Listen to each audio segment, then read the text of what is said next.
everybody. Welcome back to the Echoes of Europe. Welcome back to the stage where legends are made and history is written. This is the Champions League quarterfinals. 8 teams, 8 dreams, and we're about to divulge or get into every single bit of detail of the matches that took place. So whether you're here for the passion or the analysis or the pure magic of football, sit back, turn it up, and let's get into the Champions League quarterfinals. But before we do, Tim, tell me about your shirt. Can you guess what team it is? Liverpool, mate, I think. Yeah, mate, yeah. Can you? Yes, obviously it's a Nike. Do you know what season this is from? I really enjoy this part where you have no idea what season it is from. Show me the badge on the right arm, sir. So it's a recent Premier League kit. And Expedia on this one. If you want to sponsor us, please let us know. I'm going to say 2019. No, this is we're sponsored by New Balance, then, mate. This is 22-23. Most memorable game in this shirt would be us beating Manchester United 7-0. Great season. Other games in this shirt are many, many defeats that we had in that season. But yeah, I'm wearing this shirt. One, I quite like it. It's a nice fit. It's a nice top. I like the colouring on it. Obviously, it's red, but we do many different shades of red. You do. But also, I'm wearing this because on the back, let me know. How do we do this? Oh. Can you see? Lucho. Luis Diaz. Good player. Then you cut it back. So now say good player. Someone shouldn't. That should probably still be playing for Liverpool, do you think? So yeah, I'm wearing the Luis Diaz shirt because he's absolutely class. He's had a great season. You know, he scored 23 goals and he was brilliant in this week's Champions League. Someone that definitely should still be at Liverpool. He left, whether you know this or not, or other people listening. So it's not really rumours because there's well-respected journalists that sort of basically he wanted the new deal. Which is fair enough because he had a brilliant season for us. He was one of our best players last year. We decided that we shouldn't give him a new deal because he was 28 at the time. He's now 29. And, it comes from, a tough upbringing in Colombia. And we felt like, he was malnourished at one point when he was a young footballer. And we felt like his legs were going to go. And basically, if we gave him a big deal, he wouldn't get enough out of it. Luis Diaz is currently, I think, he's definitely in the top 5 goal scorers in the top 5 European leagues. He's one of the best players in the world still, right now. And Liverpool are not playing any wingers because they're all crap. Yeah, he's making them look a bit stupid, isn't he? So. Yeah, he's top player. Really enjoyed him. Listen, he was frustrating. I think I definitely would have said this to you, but he was like. He was like watching. 1 minute he'd be like Maradona, like genuinely. He was that skillful on the ball. He was that brilliant, naturally brilliant, just unbelievable. And then other times he could be frustrating, but it did feel like because he would sort of run out of space, or he'd be almost too tenacious, or he didn't have enough end product. Yeah, but he really seemed to turn a corner last year in terms of end product and was able to really start producing. And he's carried on that trajectory for Bayern Munich. And yeah, he's having a great season. The season could only get better for him. And I imagine he could end up being one of the players of the World Cup as well for Colombia if they have a good World Cup, because he's crucial for them. Yeah. So yeah, great player. I thought I'd wear it today. Obviously a nod to my actual team that I support, playing in the Champions League, playing the quarterfinals of the Champions League for potentially the last time ever. And then obviously Luis Diaz coming across. What shirt are you wearing, Scott? I've said him. Let me try to get back into. Compose yourself. I am wearing the team. Sorry, I got to guess it. Lucho Diaz now plays for. Is it a Bayern Munich shirt, mate? It's Bayern Munich, mate. It's Bayern Munich. So I'm wearing. I think it's the 2023-2024. It is, mate. It is the 23-24 home shirt. It is, mate. I'm not going to stand up too much because it's still a bit of a snug fit. But this is. It's nice though, isn't it? Like. It is nice. It's a lovely colour. It's different. The black. Like the pixel gradient with the black is very nice. Like so. That was Kane's first shirt, wasn't it? The first shirt I think he was his played first in shirt that season. I really like it. I really like the way that they've done it. Bayern, to be fair, they do a lot of variants of their home shirt, which I respect. Sometimes it's a bit more white, sometimes a bit more red, Yeah. sometimes with stripes, sometimes with hoops, sometimes with no, sometimes with more block colours. Yeah, why not? Rather than discuss it in a minute, I will say their kit this year is absolutely horrendous. But I do really Yeah. I really hate it. The one they've got this year looks like some kind of weird, I don't know, someone's been sick white on a red shirt or something. But I think that's really bad. I think that's a Bayern shirt. So No, I like it. It's thanks for very bringing good. it to the pod, mate. Yeah, mate, noise. And then obviously before we dive in, dive into the reason why we're here, the Champions League. There has been a bit of news over the last few weeks. I thought of what we could call it, Scott. What could you call it, mate? We could call it what's echoing around Europe. Ah, I like that. So yeah, Or we could just copy the Kelsey brothers and call it New News. New News. But yeah, Echoing around Europe. But we thought it's important to discuss obviously things that are ongoing. Obviously they are time stamped to right now, so it might be outdated in 5 years' time. But we think it's good to say. So we'll go from the less important to the important. Roy Hodgson, or Roy, is back in football at the ripe young age of 78 at Bristol City.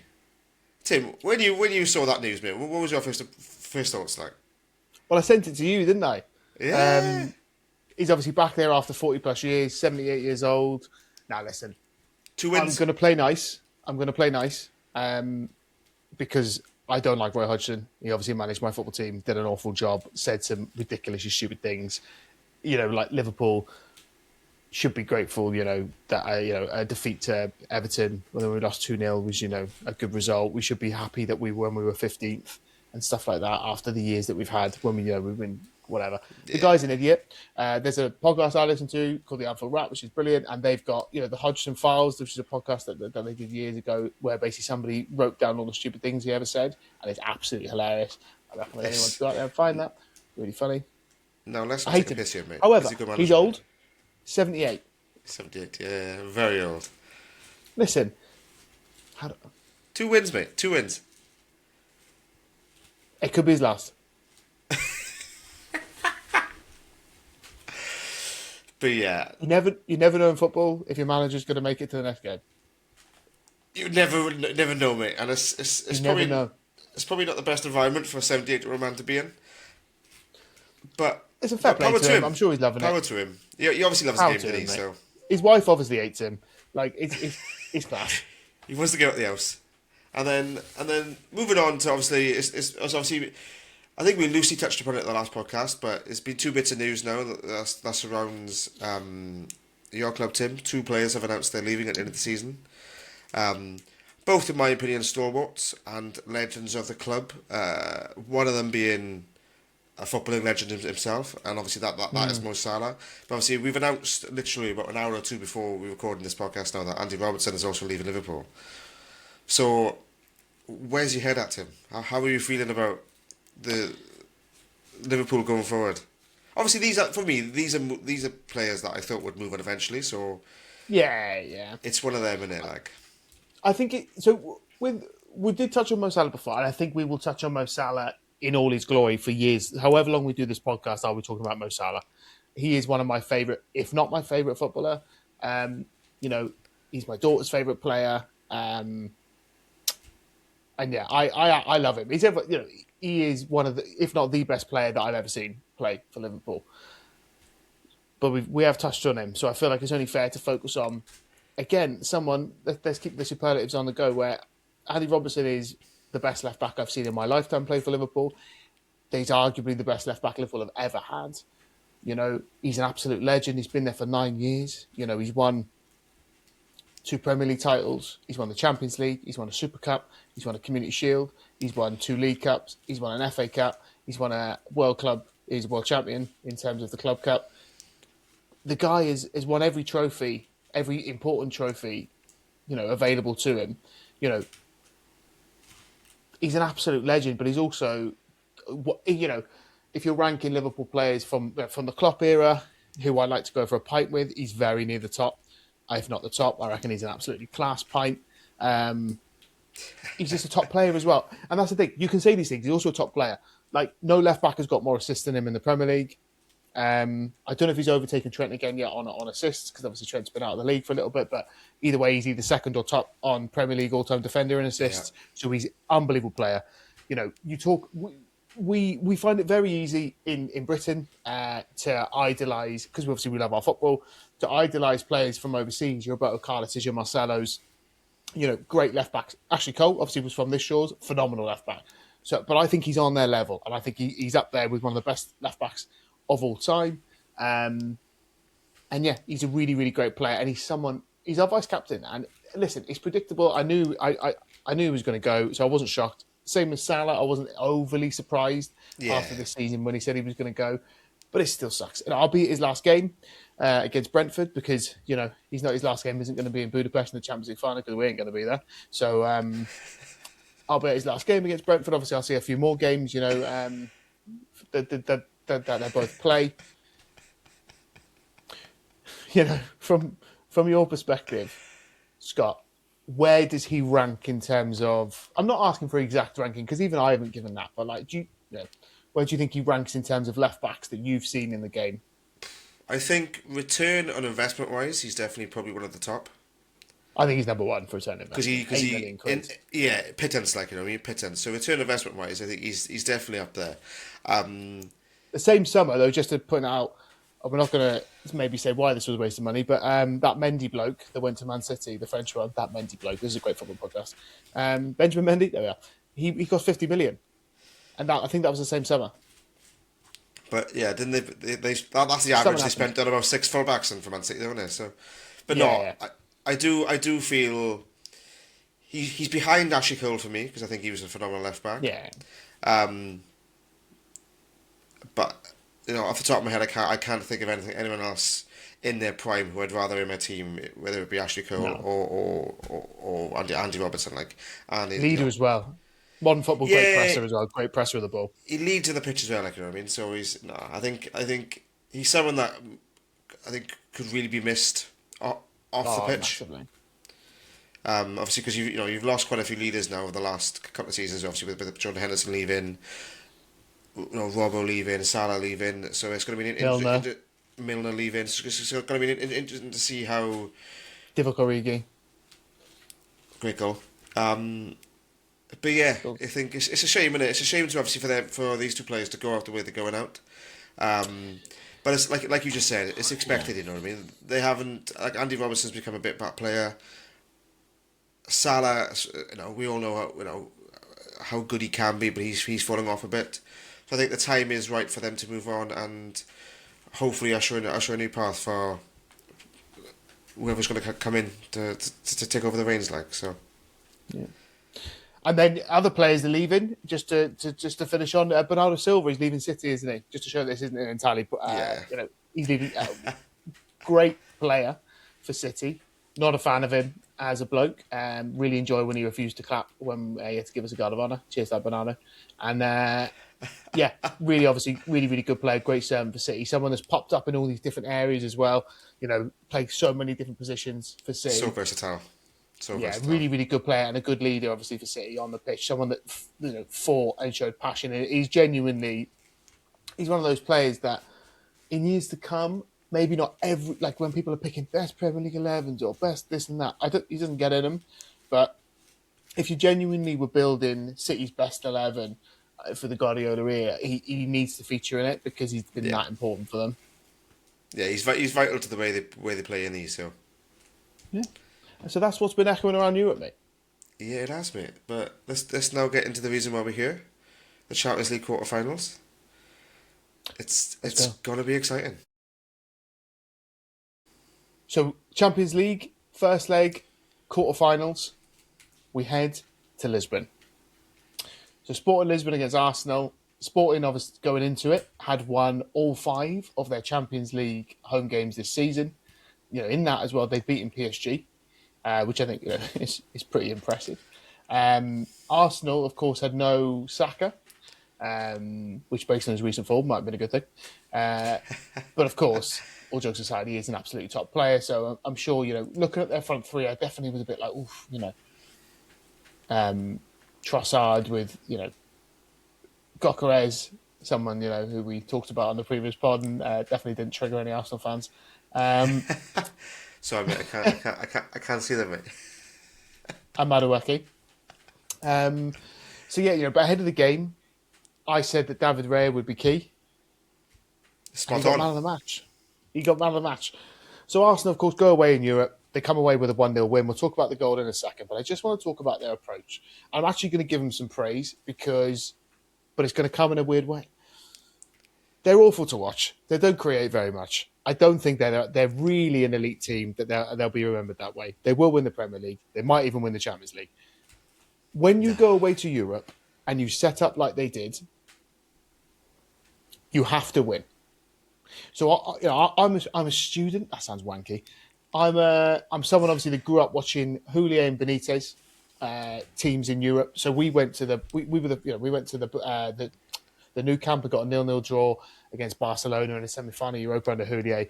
Under Benitez we went to Turin 0-0, Stamford Bridge 0-0. We were able to get these results. We were able to sit back, beat Real Madrid 1-0 in the Bernabeu. By sitting back, picking them off, getting things. So when you set up in the way that Arsenal did, where they didn't create very much, Sporting were, in my opinion, aesthetically the better team. They came Yep. close on. They hit the was it crossbar? Trincao, either Yeah. way, he went really close. Araujo, I think it was. Yes, you're right. And there was a couple of good chances for Suarez. Obviously, as we've said, Ray was making save after save, was definitely man of the match. But they come away with a 1-0 win, and that's exactly what you want to do. If you're going to set up like that, that's the results that you need to be taken away. And we're going to talk about Liverpool in a bit. And they, to be fair, set up in a similar way, and they didn't come away with it. Yes, different levels of opposition, but regardless, you're choosing to set up this way, and that is how you handle a European away tie. The fact that Arteta sees Sporting as that much of a threat to do that, and he did the same with Leverkusen, I think is the negativity around Arsenal. The fact he doesn't really ever let the handbrake off, Nope. and you saw that in the final. But at the end of the day, Arsenal, you wouldn't say they kept knocking on the door, but they took their opportunity. A lovely touch from Kai Havertz for the goal. And one thing I will say about Kai Havertz is actually a player I really like. I think he adds a lot of quality. I like him as a false nine. The reason why he doesn't score against James Trafford in that League Cup final is the reason he scores that goal there. Because he's the type of player, a false nine, that takes not too many, that's a negative, but he takes that extra touch. He controls that ball so well, takes that extra touch, and that allows him to score that goal. If he rushes it, he maybe gives the keeper a better chance. He might blaze over. But the fact of the matter is, in the League Cup final, he didn't rush it, and it allowed Trafford to come out and set. The Sporting keeper was not able to come out and wasn't able to set. And I think that's one of the reasons why he scored. Lovely finish. We also saw Max Dalman coming on. I think he became the youngest ever player to play in the Champions League quarter-final, beating Lamine Yamal. So I felt like that was noteworthy. Do you have any thoughts on the game, mate? No, I think you pretty much echoed in it. I think it showed Arsenal using their squad. I think it was the fourth goal this season that a substitute has assisted and a substitute has scored in the Champions League. Interesting for Arsenal, yeah. For Arsenal, yeah. So it shows that they are using their squad. They have been criticised of late, obviously, for their approach toward the back end of the season because, like you said, Arteta is playing like he's driving with a handbrake on, which not to disrespect Sporting in a way because, like you said, they were the better team going forward. But I just don't think you can do this against a Barcelona or Atletico Madrid, and then eventually against a PSG, Liverpool, who you beat. Who Arsenal lost to playing this way as well this season. So let's not forget they can't do this against the big teams because they will get caught out like they have been. But obviously not to take too much away. It was the perfect. I think you said it. You said it when we talk about it. It is the perfect away performance at the quarterfinal of the Champions League. They now go back to London, and they will be fully confident that they're going to progress, and play the winner of Atletico Madrid and Barcelona. Yeah. I think just to wrap it up, I think from a fan's perspective, once again, what this podcast is, from an Arsenal fans, they would have had a lovely day out in Lisbon. They were singing a good chant as well. I mean, they were singing like Benfica, we're top of the league. which is really funny. They were singing that at the sporting fans. So I like that. Good banter. I am going to be honest. Benfica aren't actually top of the league. FC Porto are, but still funny.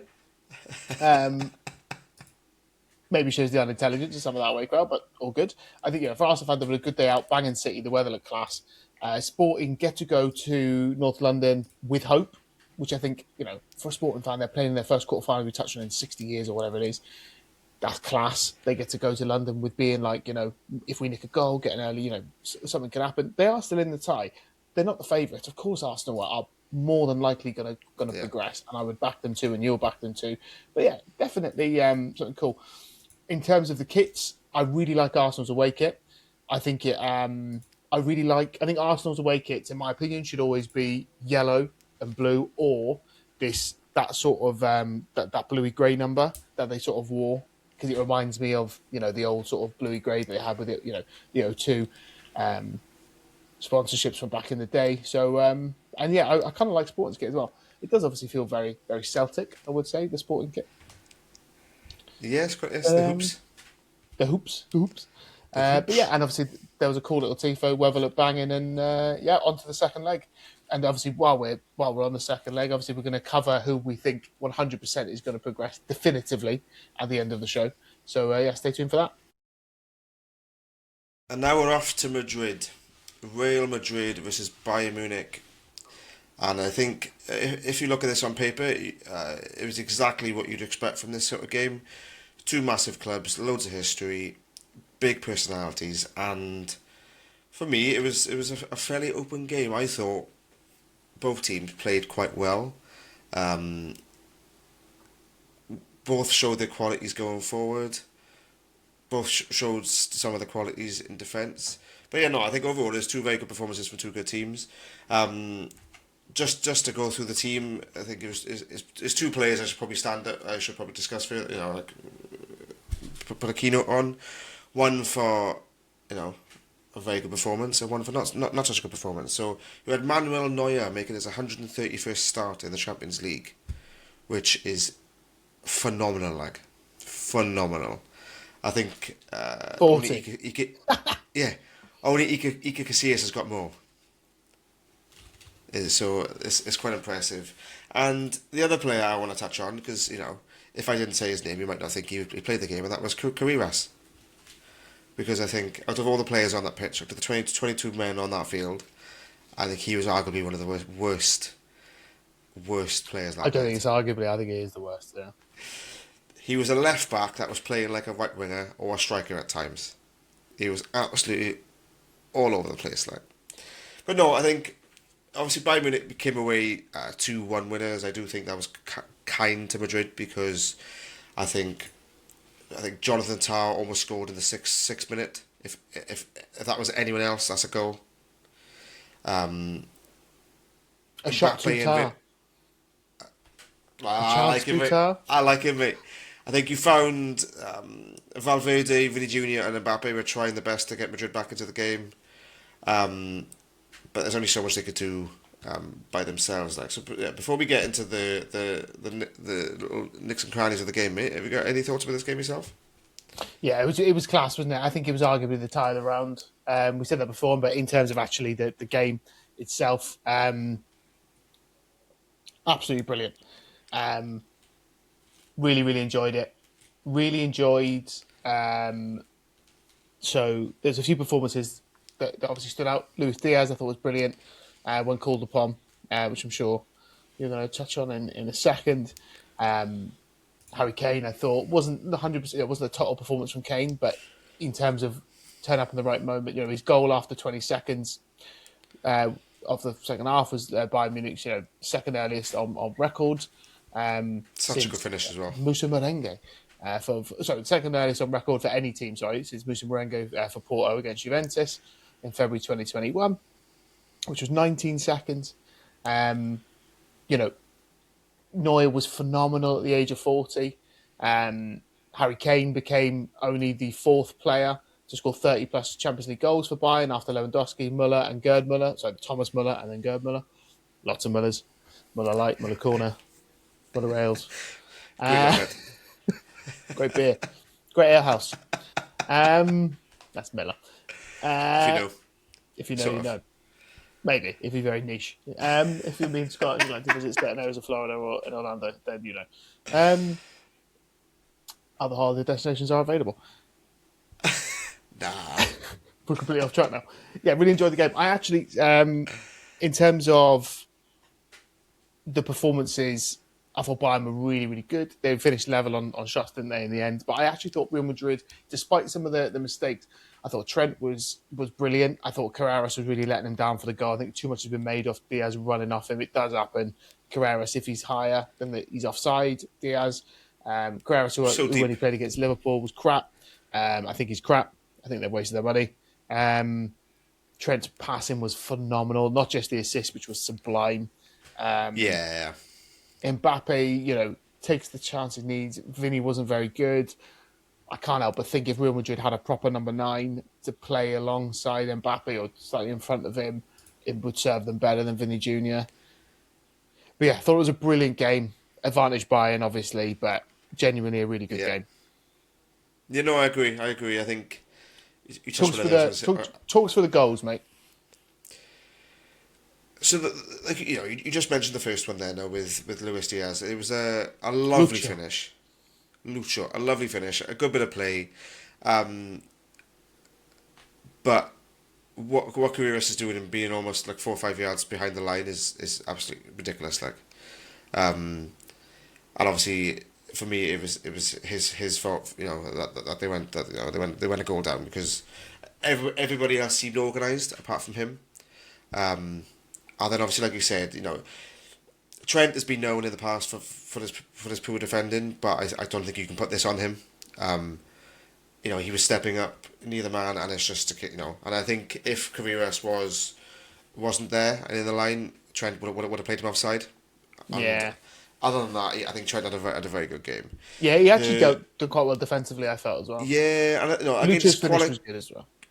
quality opposition as well for Trent, and I think his games for Madrid this season. I think he's putting a lot of his doubters to bed because when he's played, he's done really well. He's starting every game for Madrid. Like, as in, you get a lot of nonsense in the press around him because people hate him because I don't know. I think there's some nefarious things really around there. A bit of a obviously Liverpool fans are allowed to hate him. We can do what we want, but the wider press, I mean, like, is in we call him a El Rata, but the wider press, I think there is similarities between him and other footballers of similar origin, to put it that way, that get bad press from this country.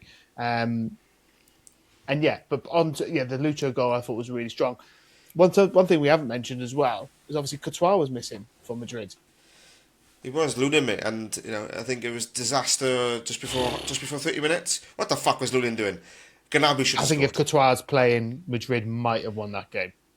I don't think he saves anything, but I think he just makes Real Madrid feel more, not any of the goals, Feel but more he makes them confident. feel more confident, and allow them to get into the game sooner, because they did get into the game. They did. To be fair, Time. they grew into it. They did grow into the game. To be fair, obviously they were pushing towards the back end of the first half, and obviously they suffered a massive setback at the start of the second half. Carreras yet again losing the ball in midfield, and then Bayern Munich just worked at a Hurricane who scored a lovely finish, like, you know what I mean. But they like you said, they had their chances. I think Vinny Jr. had a massive chance on the hour mark, but just did not want to shoot.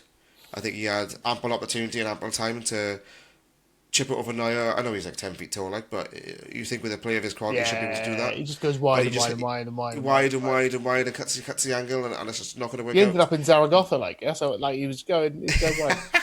And obviously, we all know how fickle the Madrid fans can be. He drew the whistle. They were whistling him before that as well. They were whistling before that as well. Obviously, McManaman said a really good line. I think it was on commentary. He said that Vinny Jr., and I fully agreed with it, Vinny Jr. thinks the Madrid fans love him more than they actually do. And I think they're very fickle, but it is very evident. Where would you rate him in world football at the minute? Because I think he's massively overrated, in my opinion. I've said before, I think he's massively overrated. I don't think... Listen, he scored 17 goals for Real Madrid this season. He's not a bad player, obviously.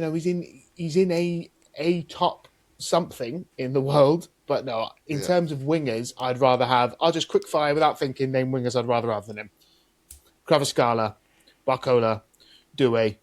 Obviously, just that's all PSG. Elise, Luis Yeah. Diaz, Rafinha,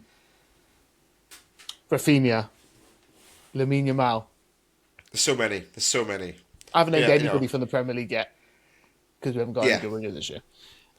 There's one I'd rather have than him: Semenyo. I'd rather Semenyo than Vinicius Junior. I, I personally rather someone like Anthony Gordon, mate, because I think Anthony Gordon, Liverpool's Anthony Gordon. at least he works hard for the team. You know what I mean? Yeah, obviously, Madrid going into the second half, they pushed quite aggressively towards the back end of the first half to try and get a goal back, and they tried to and failed. And they knew they had to come out in the second half and try and get on the front foot early. However, it wasn't them that got on the front foot early. A massive mistake by Carreras in midfield, giving the ball away, and Bayern Munich worked it well towards Harry Kane, who let rip a fantastic goal from just outside the box, showing his quality this season. You touched upon just now, Tim. He was fairly quiet in this game, but I think that was his 49th goal of the season. This season, so it just shows that you can't. Yeah, it was his 49th. He may have a quiet game, but his quality in any given moment shows through. So yeah, Madrid are 2-0 down. Straight on the off for the second half. When that happened, Tim, did you see them coming back into the game at all? Madrid coming back? No, I did think, because based on the momentum at that point, when they go 2-0 down, Bayern have been by far the better team. By far, Madrid's real period is around 60 to 80, and they have quite a lot of shots in that period. They obviously have a few in the first half, but they're really good. They're actually quite good after the goal as well. Sorry, just after, from about 48 till about 53. That's very precise. But no, note on Kane as well. That was his fourth goal or assist against Real Madrid in a row, and he's joint now. So he's got a good record against Real Madrid at the moment. He's joint with Elba from 2002 and Aubameyang from 2017.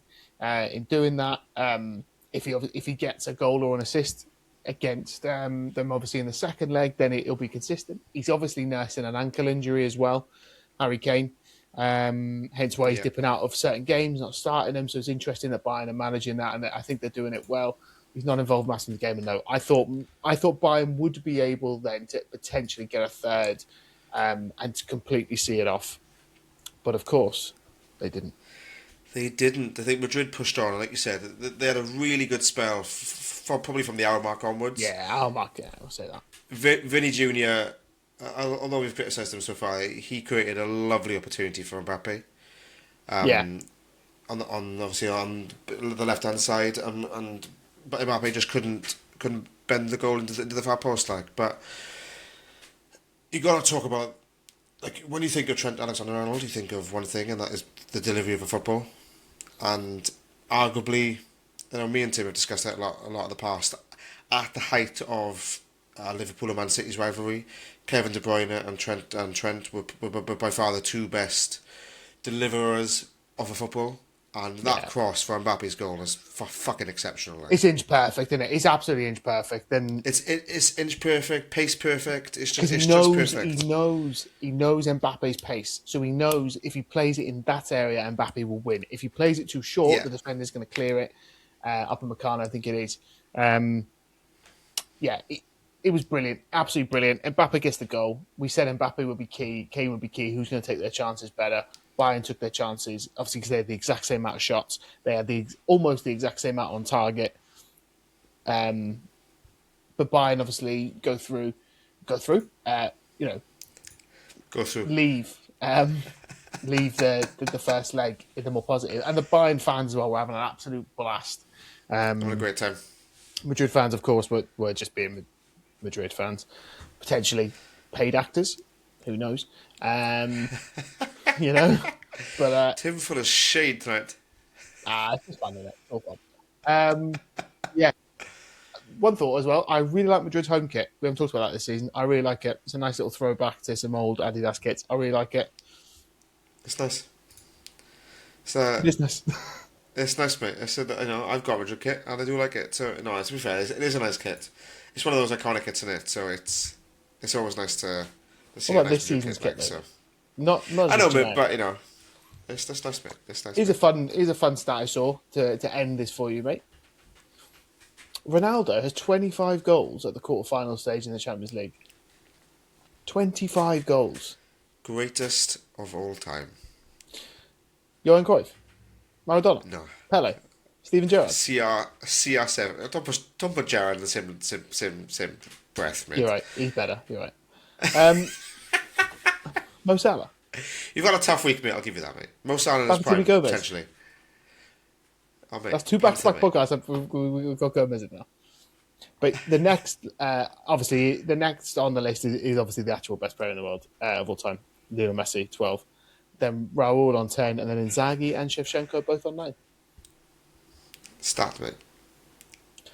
It just shows, isn't it, how prolific and how selfish he was at this level, mate. So That's just mental, isn't it? I thought I'd just say that is absolutely mental. he's a So goal yeah, machine, isn't he? So yeah, we still managed to talk about your favourite player of all time, even though he's in Saudi does Arabia he and play had the nothing to Champions do with League? this game. I will say he's probably not the greatest player of all time, but he's the greatest goal scorer of all time. So they're not the same thing. Who's my funny retort to this? Cole Palmer. That's cold, mate. That's cold, I mate. couldn't think of anything. Wait, Ollie Watkins, mate. You know, how many goals has Cristiano Ronaldo scored for England against Holland? Done. I mean, I can't argue with that, mate. But yeah, You can't argue with that nonsense. let's move on to the games that took place on Wednesday night. Right, we are recording, mate. I'm just getting the team up again. So shoot whenever, mate. Shoot whenever. So we head to the Parc des Princes. Now, Scott, how do you want me to proceed with this? Do you want me to be ridiculously negative, or do you want me to pretend Well, I watched this game with you, mate. we did watch it We together? watched it. We watched it together. I thought Tim asked me to come over. I thought, what better tie to watch with Tim than Tim's own team?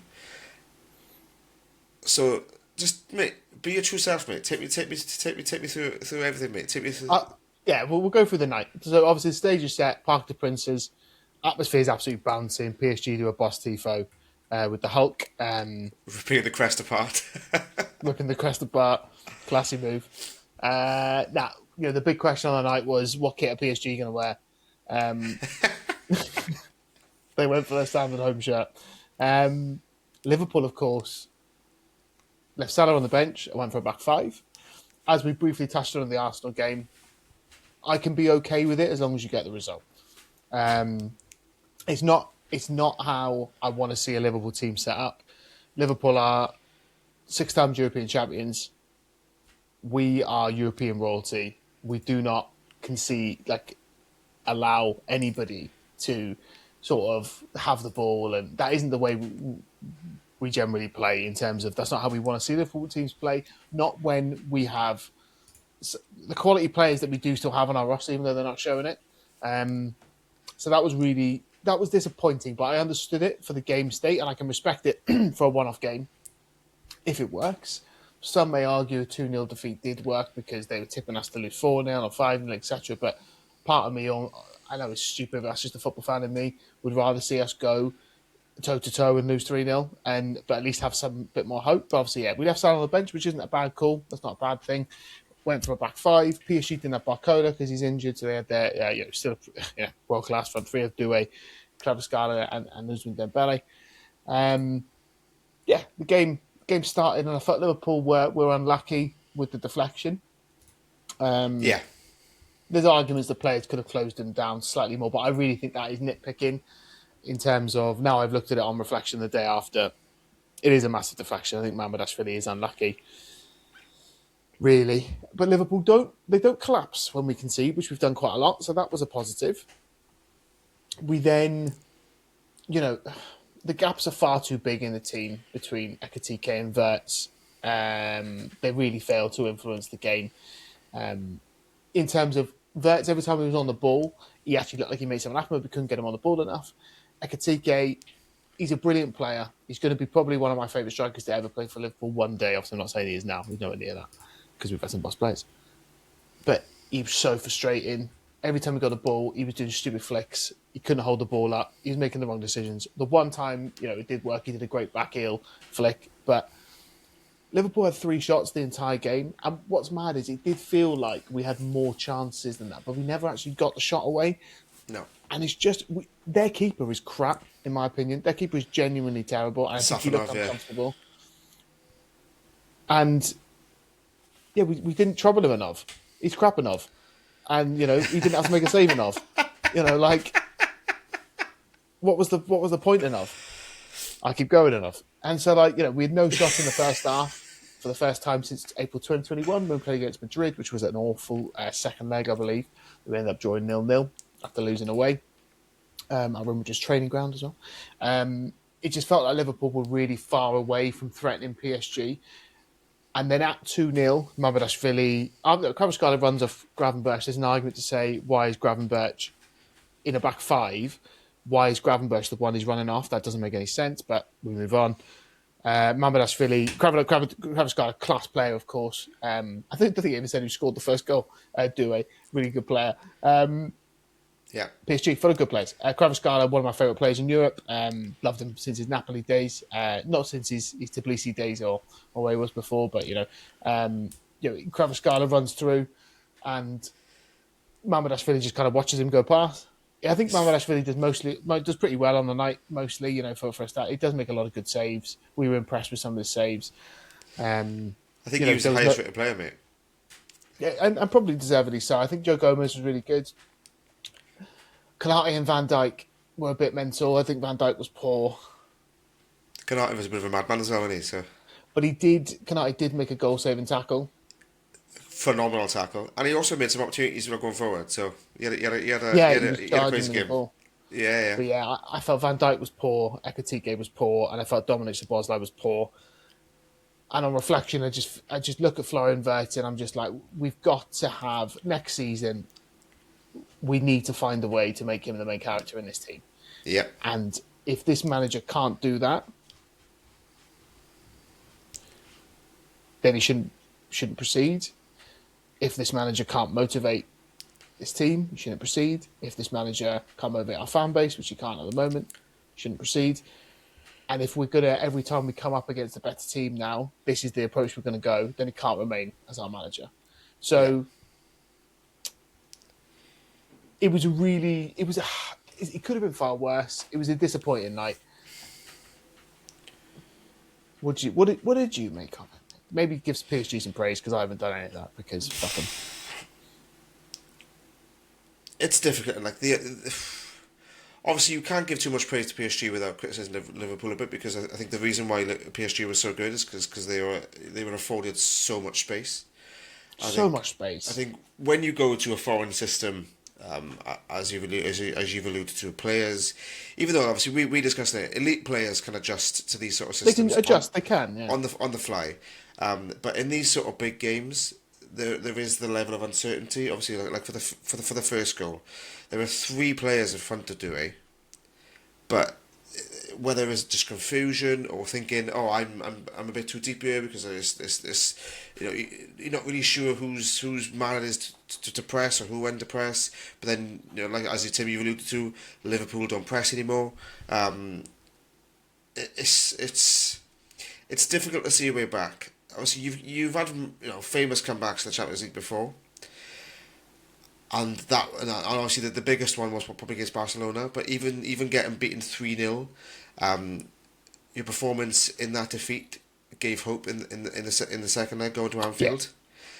I was at that game, and obviously when me, my Gav and my dad left the stadium, we were generally we played really well there. And it wasn't until we got home, obviously, we listened to all the we did play really well, and we obviously left there. And I'm not saying that we left there and all the Liverpool fans around us all thought, yeah, we're going to win 4-0. But it gave us, we played well, and Jurgen Klopp agreed.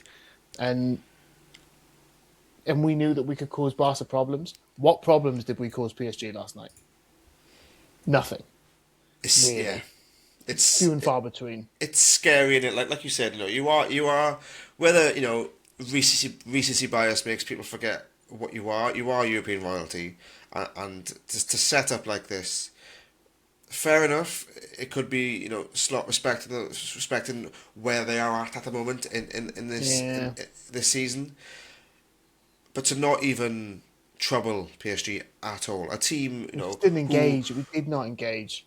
who against Monaco was a bit troubled. Just drive at them a bit, and it's.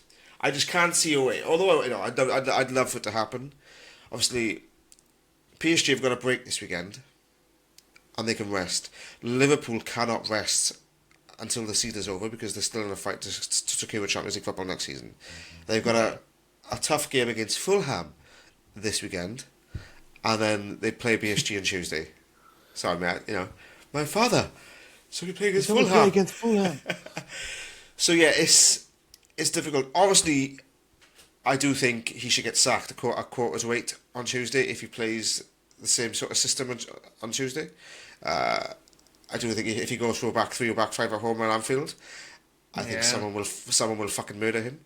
But obviously, I think it's just going to be moody, innit? It's going to be yeah. Like I was just about to say, we had a quick chat about this after the game last night. It seems so close to being absolutely toxic at the moment with Liverpool. There's obviously a bit of unrest off the pitch with FSG. There's going to be no banners. There's going to be no banners on the car. Is that being confirmed? Is it? Yeah, that aren't Hillsborough related. We actually announced that today, our day of recording on Thursday. Unless they're Hillsborough related because it's close to the Hillsborough disaster, we will not be having any banners on the car against PSG. Yeah.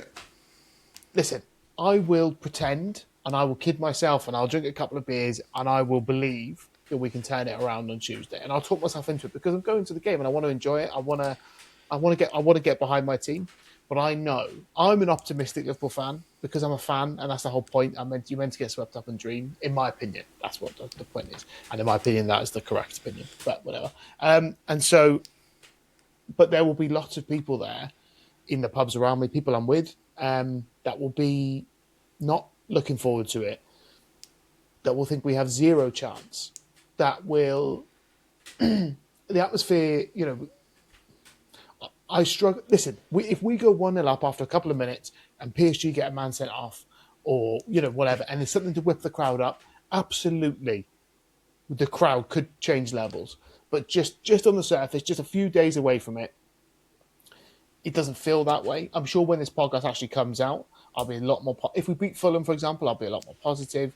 I'm sure by the time recording, we've probably lost to Fulham. And we go from there, but because that's the way it always seems to go. But yeah, I definitely think we will always have a chance because we're Liverpool and we've still got quality play. At the end of the day, if Florian Wirtz turns up and we can use him in the right way, Ekatike's on fire. We bring Isak on the bench and he remembers how to play football.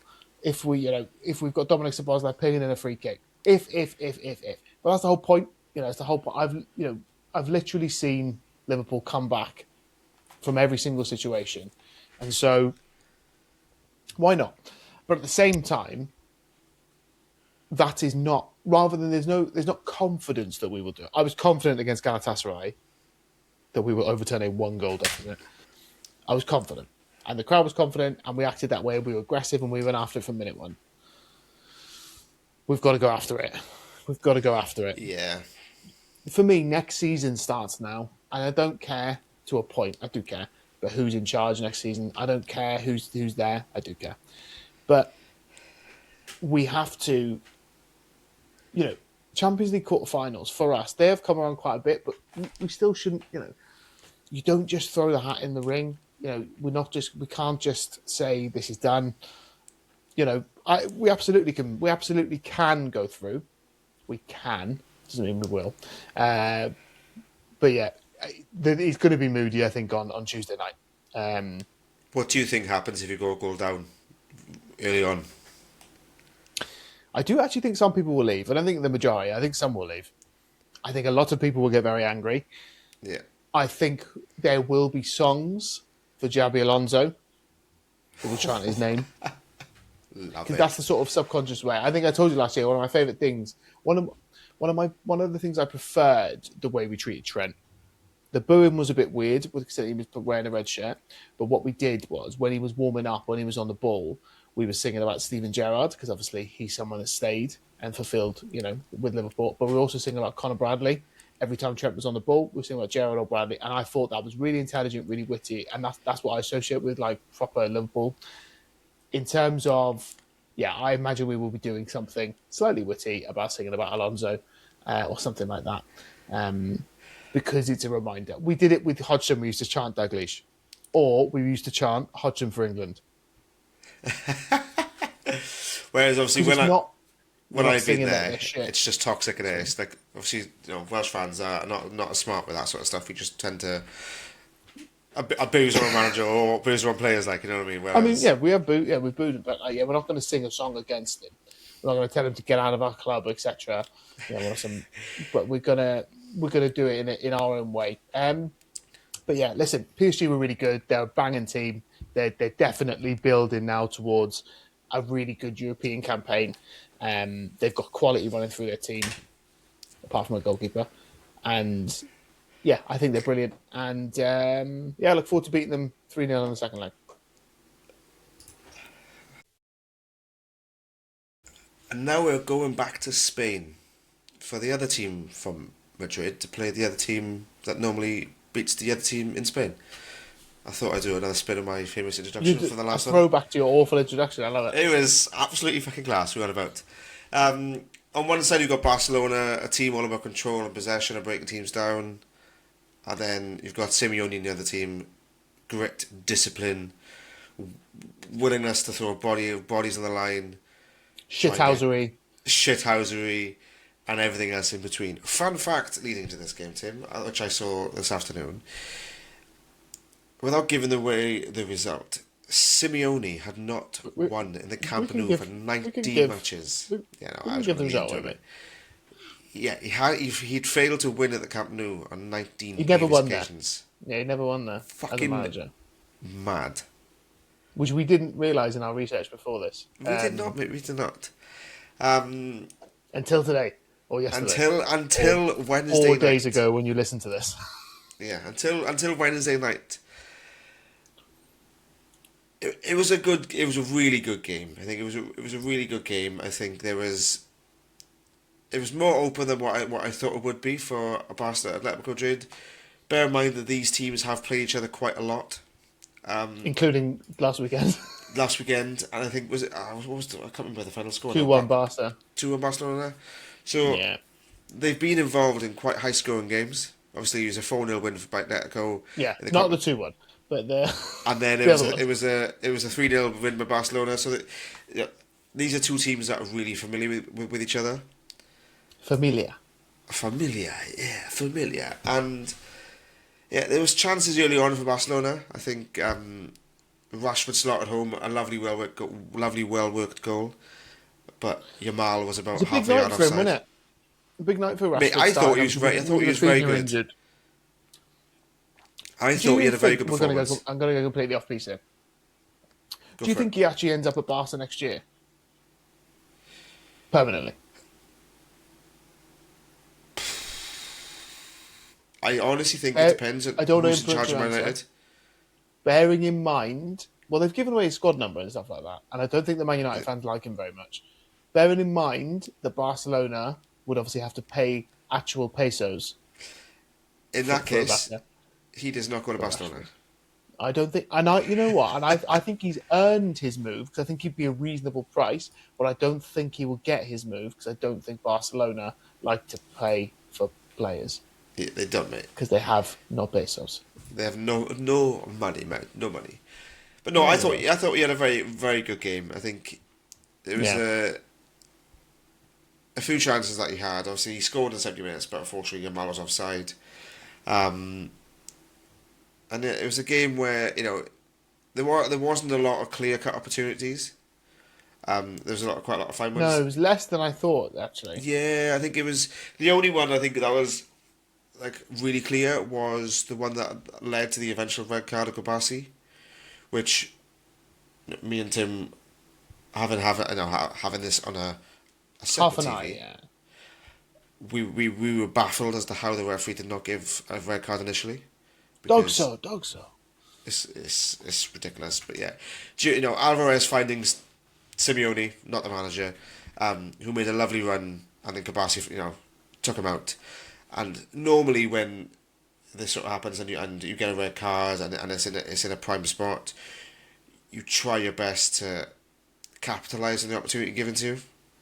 And I do think if this was Messi or Ronaldo taking this free kick, it would be talked about more, because that free kick was fucking sensational. It's iconic. I think it's absolutely iconic. I think it's absolutely brilliant. I think he's a fantastic player. I think he's one of the best strikers in the world. And I mean that. I think he's brilliant. I talked about him a lot last summer when privately when me and Scott were like, who should Liverpool sign, Isak or Alvarez? To be honest, my preference was Alvarez. But we weren't ever strongly linked with him. However, I'm going to fall in love with Isak, and he's going to score 100 goals. Alvarez actually became the highest scoring Atletico Madrid player in a single Champions League campaign. He beat Diego Costa with 8, because he's now on 9. He also beat himself on 7 from last year, and he beat Griezmann from 15-16 on 7. And we learnt his nickname in Spain is La Arana, which means the spider. Yeah. Shit nickname. And then, It's a shit nickname. yeah, up there with Chicharito, which sounds better in Spanish than it does in English, which is just little p. Chicharito sounds better, mate. It does have miles better, doesn't it? Not many people probably know what it means. There's much helps. We're gonna get more. We're gonna get more grief now, mate, for snagging off games here. You come the griefers, mate. Bring it on. But no, bring it on. he's a good player. I think What a free kick, though! Iconic, mate. At the new camp as well. it's just, yeah. Obviously pressure as well, and then obviously early in the second half, Rashford took a free kick from probably the exact same location and hit the crossbar. Yeah, and the fine margins, isn't it? And that's football. Yeah, that is why the game we love. There's fine margins. There's more fine margins in football, in my opinion, than most other top team sports, because that was technique wise, it was a brilliant free kick. But yeah, Alvarez, I agree with you. Great free kick. I think it's iconic. Massive. Absolutely massive.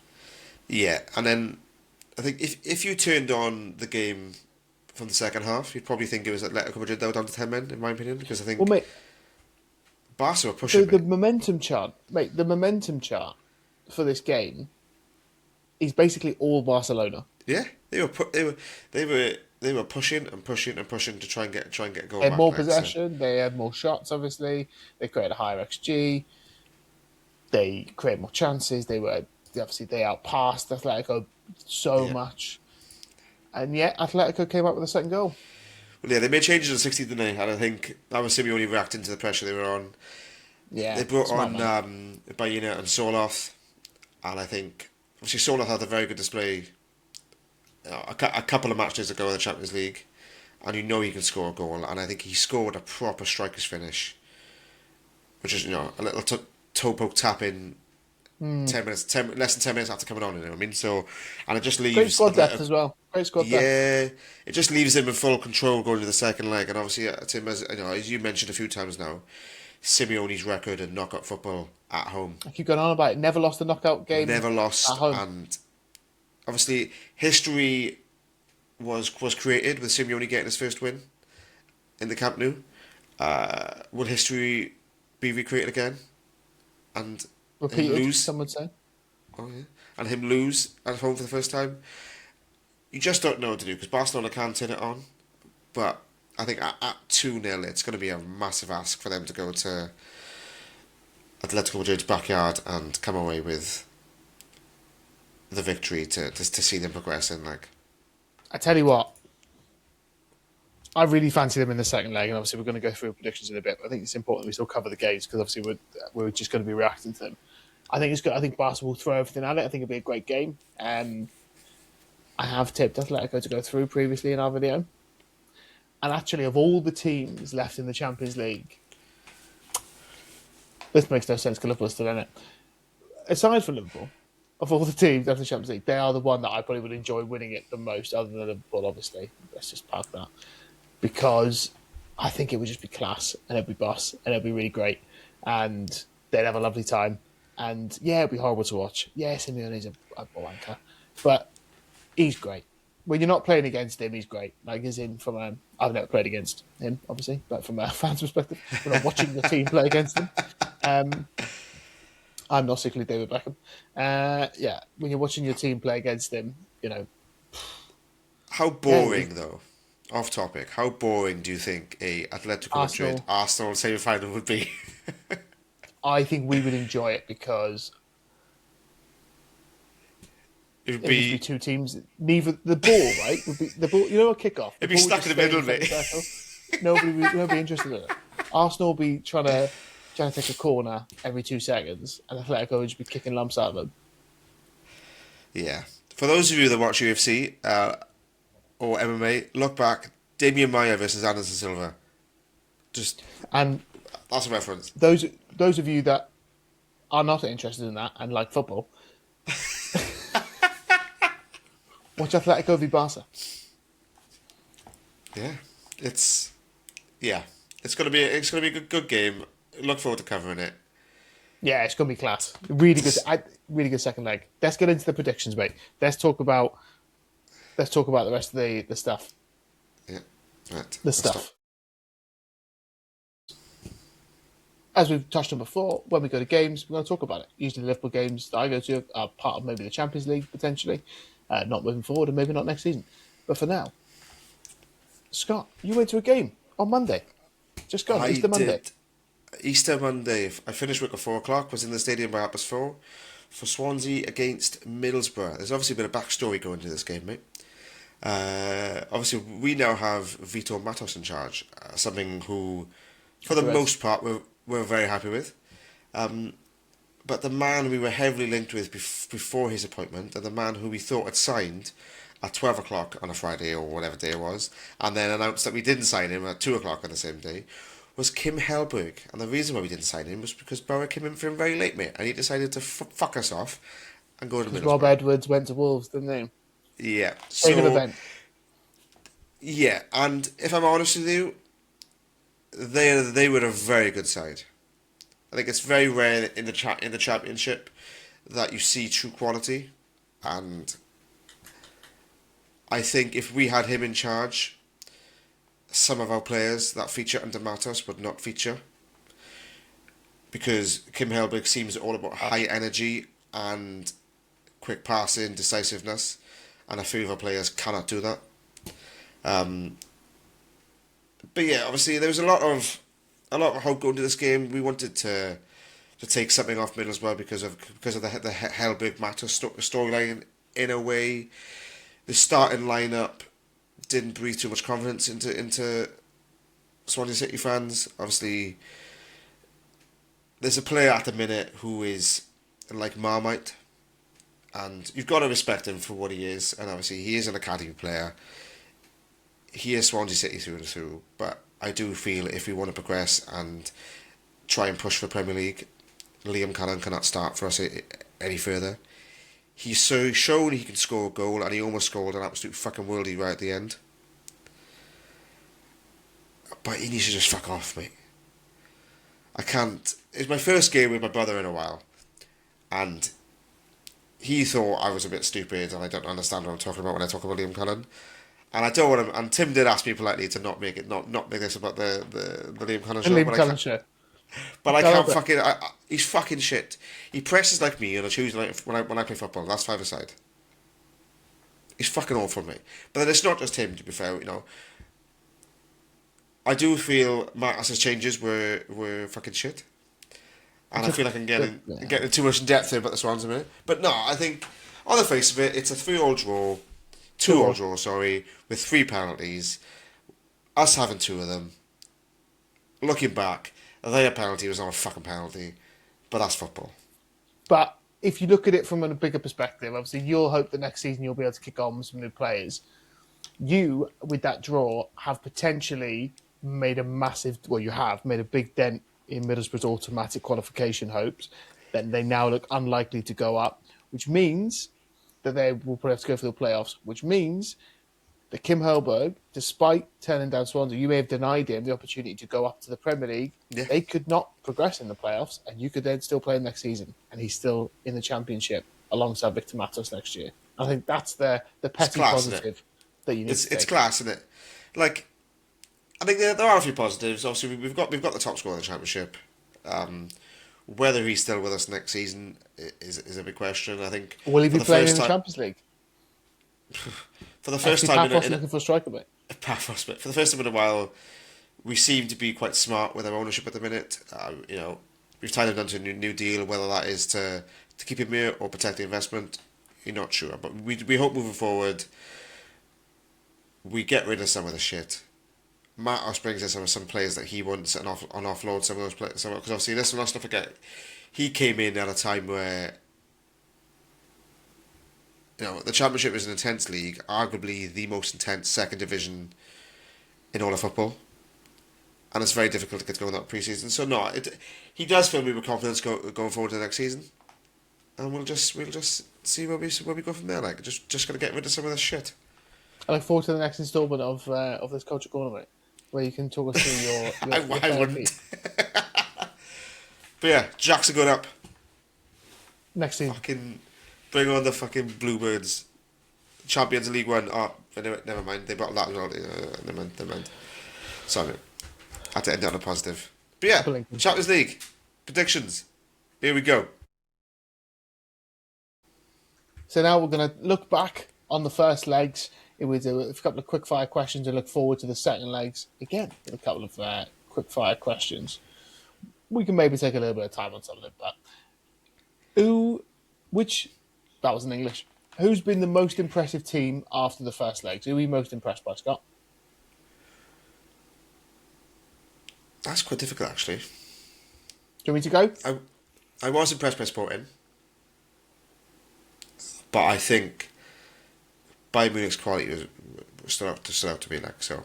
Yeah, that's my answer as well. Bayern Munich. Listen, we know they're good, but I think there was their first win. We didn't even mention it. Their first win, of course, in 90 minutes in 25 years against Real Madrid, and their first win against Real Madrid since 2012 when they won on pens. So Madrid, and not only that, the Bernabeu, where they've actually lost the Champions League final against Inter Milan in 2010. Jose Mourinho's in Milan. It's been a cursed venue. That's their bogey team. It's a lot of people's bogey teams, but that was really impressive. Who was the player that impressed you the most in the quarterfinals? Just player of the round. Lucho Diaz. I'll give another answer. Diaz. I'll go for my boy Kvaratskhelia. My boy who scored against my team. But yeah, it's what it is. Georgian against Georgian. Which manager do you think had the best quarterfinal first leg? Luis Enrique. So comfortable. Arbeloa, because he's now lost as many games as Alonso and he's still in the job, even though he's played like 20 less, or managed 20 less. No, obviously the answer, there's only one answer. Mikel Arteta. Yes, yeah. I think he did well. I think he did. He went there, there's no risk going into that second leg. I think he did really well. All right, let's go through now. Predictions. So we'll go in the same order we did for the games. Who is going through based on the first leg from Arsenal against Sporting Lisbon? Arsenal. Yeah, it's Arsenal. Arsenal are going to go through the semi-finals, we believe. Let's see if Sporting can prove us wrong. Next game up, it'll be Bayern Munich hosting Real Madrid in the Allianz Arena in Bayern München. Or München, it's not called Bayern, it's just called Munich. München. Bayern Munich. Yeah, I would say Bayern Munich will go through. So I would agree. Obviously, the next game, that I'm going to. So I look forward to talking about that, my experience in our next game. Liverpool hosting PSG. Who's going through? Fucking Liverpool, mate. Come on, Tim. Let's fucking believe. The belief starts here, mate. Say it. I didn't expect you to do that. Believe, achieve, mate. I believe that we will win on the night, but PSG will go through. Interesting. Nah, so we'll win like 3. No jokes. You've said what you've said. We're moving on now. Do it, lad. And lastly, Atletico Madrid hosting Barcelona in the Wanda. I don't think Simeone. What's the correct phrase? Okay, I don't think that his what the fuck I'm trying to say here. Basically, he's not going to lose. Mate. He's not going to lose. So Atletico Madrid. So in short, Atletico Madrid are going through. Yes, sir. Yes. Sorry, I don't mean to say in short in front of you. I know you find that. Ah, fucking dickhead. I'm 5 for everybody that. You didn't need to write yourself on a podcast, mate. They'll probably thought you were 6'4". Nah, mate, fucking dickhead. Yeah, I'm really excited for the second leg. Which quarterfinal are you most excited for? Which one are you most excited to tune in and watching? It's the same for me as the first legs. It's got to be Bayern Munich and Madrid, isn't it? Because out of all of them, I think it's the most tightly poised. The other three feel like more like they could more likely go the way that the first legs went. So there we are. Here's another quick question then, before I answer that one. Which team do we think has got the best chance of over? Because obviously there was 4 winners. So which team's got the best chance of overturning the deficit? It's Madrid, isn't it? It's got to be Madrid. Yeah, it would be Madrid. Yeah. Yeah. Because I think obviously 2-0 PSG, 1-0 Arsenal, 2-0 Atletico Madrid. Those ties. They're the only losing team to score. So, yeah, a lot can happen in football, but those ties feel more done. Not that they are done, but feel more done than Real Madrid and Bayern Munich. For me, the game I'm most excited for, why not? This podcast, even though despite my I don't know, super positive review of the game, why not? Liverpool PSG. I'm obviously going. I get to go to another Champions League quarter-final. I've been to quite a few Champions League quarter-finals now, which is pretty cool. Why not? The Reds are, even though I've just, who knows? Anything can happen in football, and it could be one of those nights where I'm then back on this podcast and I'm on cloud 9, and we sort of go from there really, and yeah, we see what happens. But the Champions League is very much in full flow.